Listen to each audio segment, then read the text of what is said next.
Сәлем бикештер, қымбаттыларым, амансыздар ма? Мамыр айына арналған жұлдыз жорамалдарыңыз. Мамыр айында 2 толғанай бар. Бұл өте сирек болады. Толғанай әдетте бір нәрсені айқындап көрсетеді, яғни қазіргі жағдайдың қандай екенін көрсетеді. Осыған байланысты сіз не істейсіз? 2 рет шешім қабылдайсыз. 1 мамыр және 31 мамыр. Сонымен 1 мамырда бірінші толғанай жұлдыз жорамалыңыздың 3-ші үйінде болды. 3-ші үй бұл қарым-қатынас үйі, байланыс, коммуникация, келіссөздер, біреумен сөйлесу қажет болатын жағдайлар. Бұл көршілерге немесе туыстарға да қатысты болуы мүмкін. 3-ші үй ол туыстар, мысалы әпкеңізде немесе аға-ініңізде қандай да бір оқиғалар болуы мүмкін.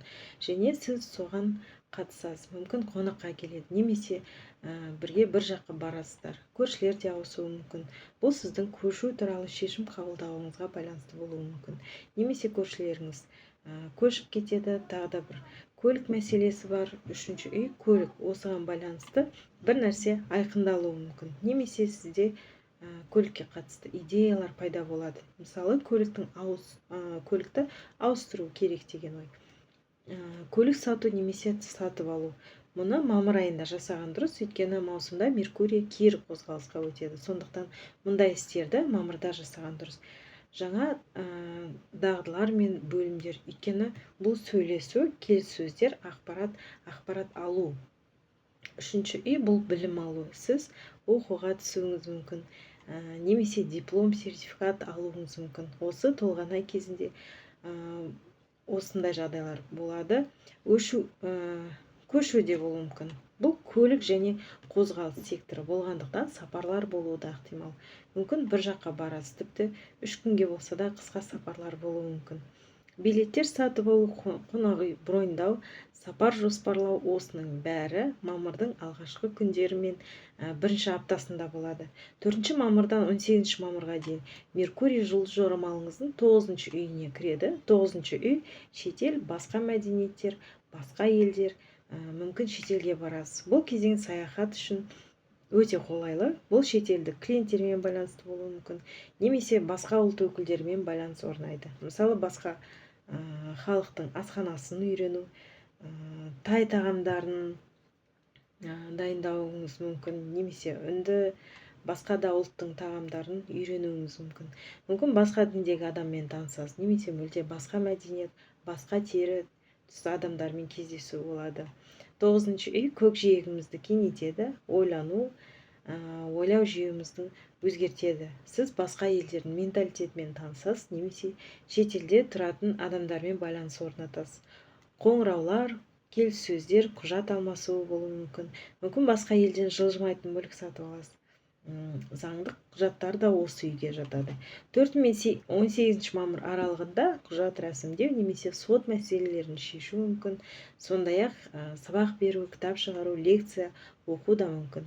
Өйткені жариялау, медиа, жарнама, теледидар, радио барлығы да 3-ші және 9-ші үйлерге қатысты.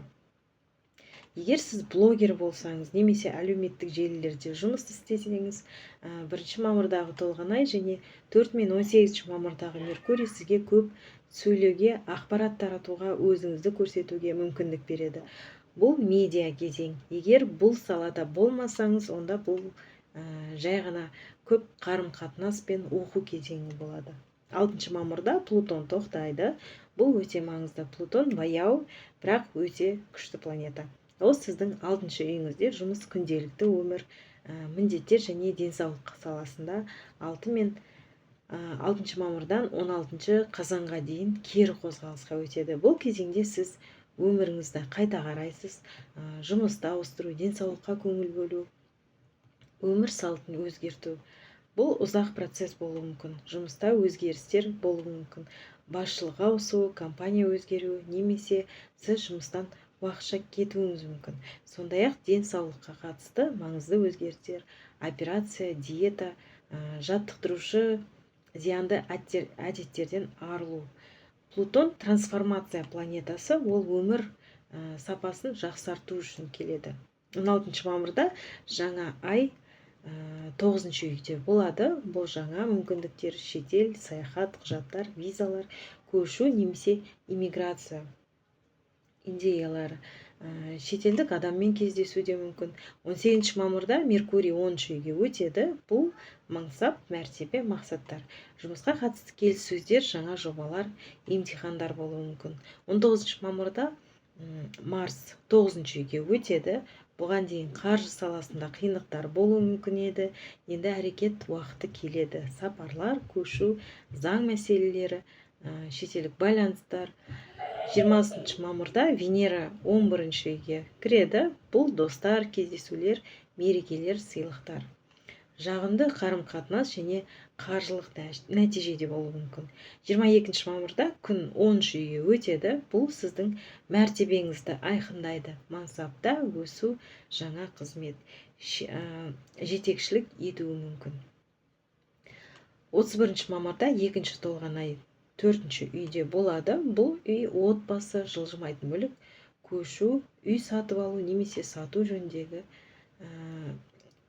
мәселе барлығы аяқталуы да мүмкін. Отбасында өзгерістер болуы да ықтимал. Сіз бірге тұруды бастауға немесе біреу сізбен бірге көшіп келуі мүмкін. Бұл сіздің өмір салтыңызды өзгертеді. Бұл толған ай эмоционалдық негізіңізді көрсетеді.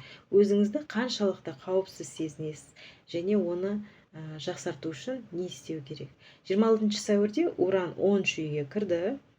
Бұл үлкен өзгерістер әкеледі. Мансап, мәртебе, жұмыс бәрі өзгеруі мүмкін. Күтпеген жағдайлар, жаңа ұсыныстар, жұмыстан кету немесе жаңа басқа бағытқа көшу. Тіпті иммиграцияда болуы мүмкін. Уран шекараларды кеңейтеді және өміріңізге үлкен бұрылыс жасайды. Бұл әсіресе мансап, мақсаттар және өмір бағытына әсер етеді. Осындай қызықты мамыр айы сіздер үшін қымбатты бикештер. Гүлбану ханым, сізге үлкен рахмет. Есіме тағы да бір салып қойғаныңызға.